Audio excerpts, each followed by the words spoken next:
মাথা যন্ত্রণা করছিল। হ্যাঁ, কোনটা করবি? যে তুই ওকে বিয়ে করছিস, ওর সঙ্গে সংসার করবি, ওর বাবা মা মানসিক ভাবে তোর সঙ্গে টর্চার করে, সেই দরুন ওর বাবা মার সঙ্গে থাকলে তুই ওর সঙ্গে সংসার করতে পারছিস, নেই তো? ସ୍ୱାମୀ ପେଲାରେ ମନ ବୁଝିଲାନି। ଦରକାର ପଡ଼ିଲା ଟୋକା ପ୍ରେମିକର ପ୍ରେମ। ଟୋକା ପ୍ରେମିକ କମ୍ ବୟସର, ଭଲ ଭାବରେ ଚିପୁଚି ଆଉ ଭୁସୁଭୁସୁକି ତଳେ ପୂରେଇ ଦଉଛି। ମୋତେ ବହୁତ ଶାନ୍ତି ମିଳୁଛି। ତା କିସ୍ ଆଉ ହକ୍ ମୋତେ ଦିବାନା କରୁଛି। ସେଇଥିପାଇଁ ତ ମୋତେ ଆଉ ସ୍ୱାମୀର ସୁଖ ଦରକାର ପଡ଼ୁନି। ଯେତେବେଳେ ଇଚ୍ଛା ହେଉଛି ପ୍ରେମିକକୁ ଡାକି ଦେଇ ଏନ୍ଜୟ କରୁଛି। ଦେହ ଥଣ୍ଡା ପଡ଼ିଯିବା ପରେ ତାକୁ ଛାଡ଼ୁଛି। ଏମିତି କିଛି ଦିନ ଧରି ଚାଲିବା ପରେ ସ୍ୱାମୀ ଆସି ହଠାତ୍ ପହଞ୍ଚିଗଲା। କବାଟ ଫାଙ୍କରେ ଦେଖିବାକୁ ପାଇଲା ସ୍ତ୍ରୀ ତାର ଉଲଗ୍ନ ହୋଇ ଗୋଟେ ଟୋକାକୁ ଜାବୁଡ଼ି ଧରିଛି। ଟୋକା ମଧ୍ୟ ତା ଯନ୍ତ୍ର ତଳ ଉପର କରୁଛି, ଯାହାକୁ ଦେଖିବା ପରେ ସ୍ୱାମୀର ମୁଣ୍ଡ ଟିଣ ହୋଇଗଲା। ଏହାପରେ ତା ବାପା ମାଙ୍କୁ ଡାକି ଦେଇ ରେଡ୍ ହ୍ୟାଣ୍ଡରେ ଧରି ପକେଇଲେ ସ୍ତ୍ରୀ ସହିତ ତାର ପ୍ରେମିକକୁ। ତାପରେ କଣ ঘটিলা ଟିକେ নজর পকেই দিয়ন্তু। ও আমাকে, আমি মরে যাব, তারপর তুই আমার কথা শুনবি। তোর তো ভালো চাই আমি, তোর তো খারাপ চাই না। আপনি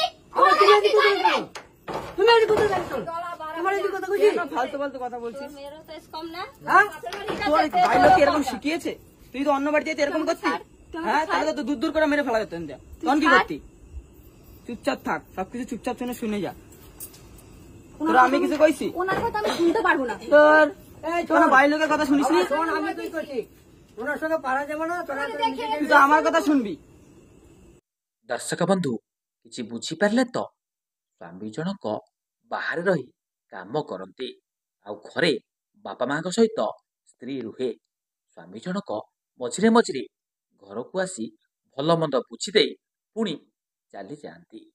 ଏହି ସୁଯୋଗରେ ସ୍ତ୍ରୀ ଜଣକ ଘର ପାଖରେ ଥିବା ଜଣେ ଯୁବକକୁ ପ୍ରେମ କରି ବସିଲେ।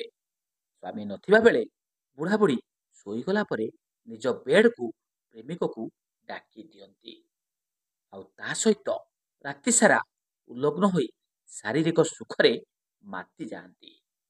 ସବୁଦିନ ନୁହେଁ, ଚାନ୍ଦିନୀ ରାତି ଧରା ପଡ଼ିଗଲା ଚୋରା ବିରତି।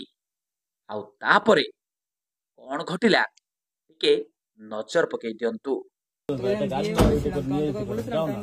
এইভাবে ফটাফট খবর ଦେଖିବା ପାଇଁ ମୋ ଚ୍ୟାନେଲକୁ ଲାଇକ୍ କରନ୍ତୁ, ସେୟାର କରନ୍ତୁ ଆଉ ସବସ୍କ୍ରାଇବ କରିବାକୁ ଭୁଲନ୍ତୁ ନାହିଁ। এটাই আমি কইছি।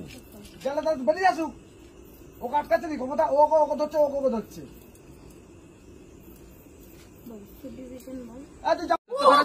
আপনি তুমি এদিকে কোথায় যাচ্ছ? আমার এদিকে কথা কইছিস? ফালতু ফালতু কথা বলছিস। মেরো তো কম না। হ্যাঁ, তোর ভাই লোক এরকম শিখিয়েছে? তুই তো অন্য বাড়িতে এরকম করছিস। হ্যাঁ, তাহলে তো দূর দূর করে মেরে ফেলা যেত। তখন কি করতি? চুপচাপ থাক, সবকিছু চুপচাপ শুনে যা।